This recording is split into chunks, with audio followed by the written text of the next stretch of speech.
وإيتاء ذي القربى وينهى عن الفحشاء والمنكر والبغي يعظكم لعلكم تذكرون إن الله وملائكته يصلون على النبي يا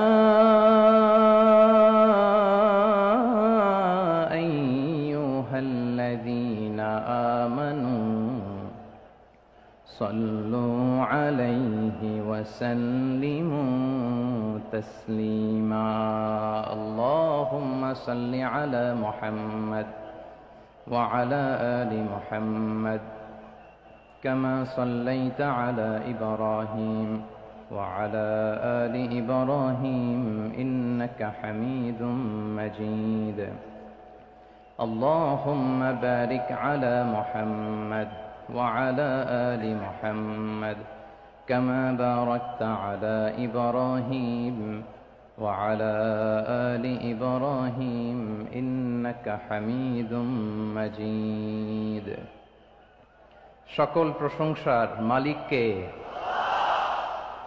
সকল ক্ষমতার উৎসকে। কেউ যেটা পারে না পারে কে, কেউ যেটা দেখে না দেখে কে, কেউ যেটা শোনে না শোনে কে? সে আল্লাহ তাআলার দরবারে আমরা শুকরগুজার হচ্ছি। সবাই পড়ে নিচ্ছি কালিমাতুশ শুকর, আলহামদুলিল্লাহ। প্রিয় চট্টলাবাসী, গলা ছেড়ে দিয়ে আওয়াজ করে একসাথে সবাই পড়ুন, রব্বানা লাকাল হামদ হামদান কাসীরান তাইয়্যিবান মুবারাকান ফি ইয়া রাব্বি লাকাল হামদু কামা ইয়ানবাগি লিজালালি ওয়াজহিকা ওয়া আযীমি সুলতানিকা লাকাল হামদু বিল ঈমান লাকাল হামদু বিল ইসলাম লাকাল হামদু বিল কুরআন। আল্লাহ রাব্বুল ইজ্জা ওয়াল জালালের দরবারে শুকরিয়া জ্ঞাপনের পাশাপাশি আমি আজকের এই ঐতিহাসিক চট্টগ্রামের প্যারেড ময়দানে আয়োজিত 5 দিন ব্যাপী তাফসিরুল কোরআন মাহফিলের যারা সম্মানিত আয়োজক বৃন্দ, ইসলামী সমাজ কল্যাণ পরিষদ চট্টগ্রামকে অন্তরের অন্তঃস্থল থেকে ধন্যবাদ এবং মোবারকবাদ জানাতে চাই, যারা দীর্ঘ কয়েক মাস ব্যাপী অনেক কষ্ট করে, অনেক ডিজাইন করে, অনেক প্ল্যান প্রোগ্রাম করে এরকম চমৎকার একটি কোরআনের বাগানকে সাজিয়েছে।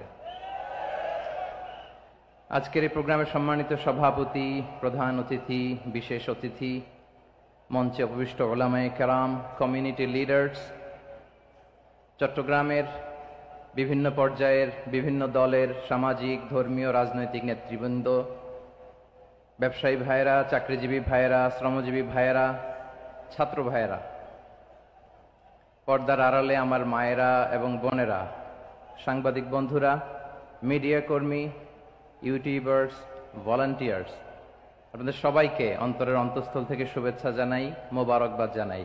আপনারা সবাই কেমন আছেন? সবাই ভালো আছেন? সুস্থ আছেন? দোয়া করি আল্লাহ তাআলা আপনাদের সবাইকে ভালো রাখুন, সুস্থ রাখুন, নিরাপদে রাখুন। আমরা সবাই পড়ি আমিন। সম্মানিত সুধী, হযরতুল আল্লাম শহীদ মরহুম আল্লামা দেলওয়ার হোসেন সাঈদী রাহিমাহুল্লাহ, ওনার স্মৃতি বিজড়িত আজকের এই ঐতিহাসিক প্যারেড ময়দানের তাফসিরুল কোরআনের প্রোগ্রামে সব আছে। স্টেজ আছে, শ্রোতা আছে, প্যান্ডেল আছে, মিডিয়া কাভারেজ আছে, কিন্তু আমাদের কলিজার টুকরাটা আমাদের মাঝে নাই। আজকের এই প্রোগ্রামে আলোচক হয়ে এই চেয়ারে আমি না বসে ওই শ্রোতাদের কাতারে বসে যদি আমাদের আল্লামার নুরানি চেহারার দিকে তাকিয়ে ওয়াজ শুনতে পারতাম, আমাদের হৃদয়টা ঠান্ডা হয়ে যেত, আমাদের তৃষ্ণার্ত হৃদয় শান্ত হতো। সব আজকে আছে, কি যেন নাই, ঠিক কিনা বলেন? আল্লাহ তাআলা প্রতি 100 বছরে একজন মুজাদ্দিদ পাঠায়, প্রতি 100 বছরে একজন মুজাদ্দিদ। যিনি সমাজকে সংস্কার করেন, আল্লামা দেলোয়ার হোসেন সাঈদী রাহিমাহুল্লাহ ছিলেন তেমন একজন মুজাদ্দিদ। চিৎকার করে বলেন ঠিক কিনা? উনি শিরক বিদআতের আস্তানাকে তছনছ করে দিয়েছেন, তাওহীদের বাণীকে সমুন্নত করেছেন, গণমানুষের কাছে তাফসিরুল কোরআনকে জনপ্রিয় করেছেন। আজীবন আজীবন তিনি ইসলামকে বিজয়ী শক্তি হিসেবে দেখার স্বপ্ন দেখতেন। এত প্রাঞ্জল ভাষা, এত চমৎকার আধুনিক প্রেজেন্টেশন, গণমানুষের কাছে কোরআনের তাফসিরকে এভাবে জনপ্রিয় করে তোলার মতো ব্যক্তিত্ব আল্লামা সাঈদী ছাড়া দ্বিতীয় কেউ এই বাংলার ভূখণ্ডে নাই। এই যে তাফসিরুল কোরআন, এই যে টার্মিনোলজি, এই টার্মটাই উনি আসলে জনপ্রিয় করেছেন। আমরা আগে জানতাম না যে এভাবে তাফসির করা যায়, এভাবে scientific indications of the Holi কোরআনকে মানুষের কাছে পেশ করা যায়, এভাবে এত জীবন ঘনিষ্ঠ করে, এত ইন্টারেক্টিভ করে কোরআনের কথাগুলো মানুষের কাছে উপস্থাপন করা যায়।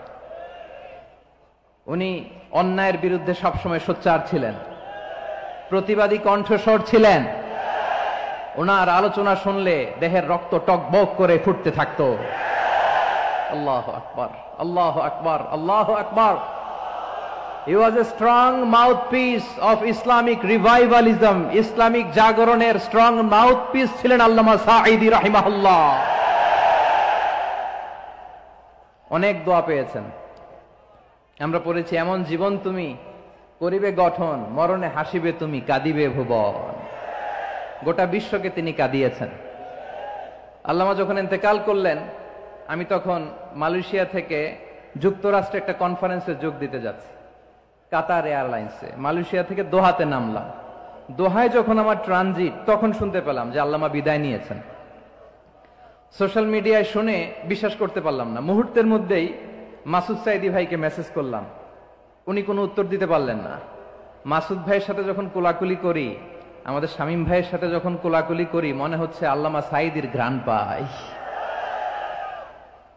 শরীরটা লিটারালি কাঁপছিল, নিজেকে মানাতে পারছিলাম না, বিশ্বাস করতে পারছিলাম যে আসলে আল্লামা বিদায় নিয়েছেন। ইন দ্য মিন টাইম আমার সেকেন্ড ফ্লাইট দোহা টু নিউ ইয়র্ক, 12 ঘন্টার ফ্লাইটে উঠলাম। ইন্টারনেট থেকে বিচ্ছিন্ন হলাম। নামার পরে শুনলাম আল্লাহু আকবার, যেখানে ওনাকে কবরস্থ করার কথা ছিল সেখানেও কবর দিতে দেয়া হয় নাই। ছবিগুলো দেখতে লাগলাম, হাসিমাখা মুখ, হাসিমাখা নিথর দেহটা, মরণে হাসিবে তুমি, কাঁদিবে ভুবন।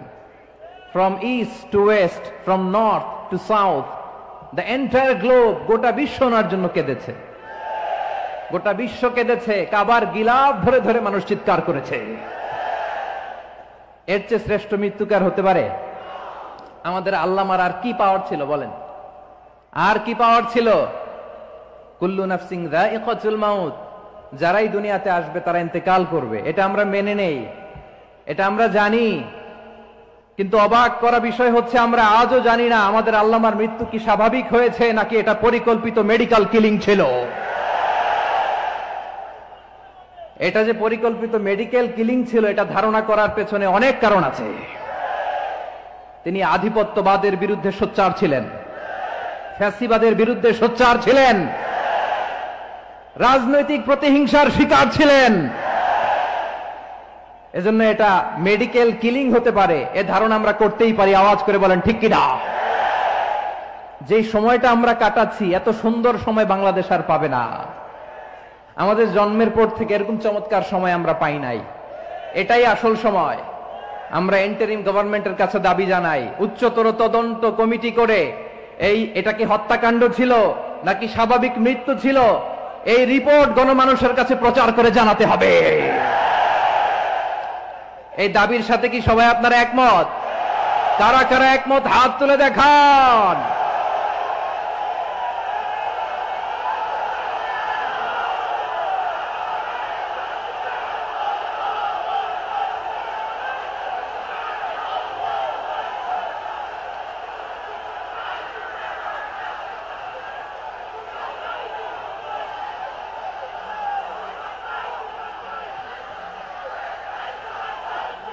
আমার প্রিয় ভাইয়েরা,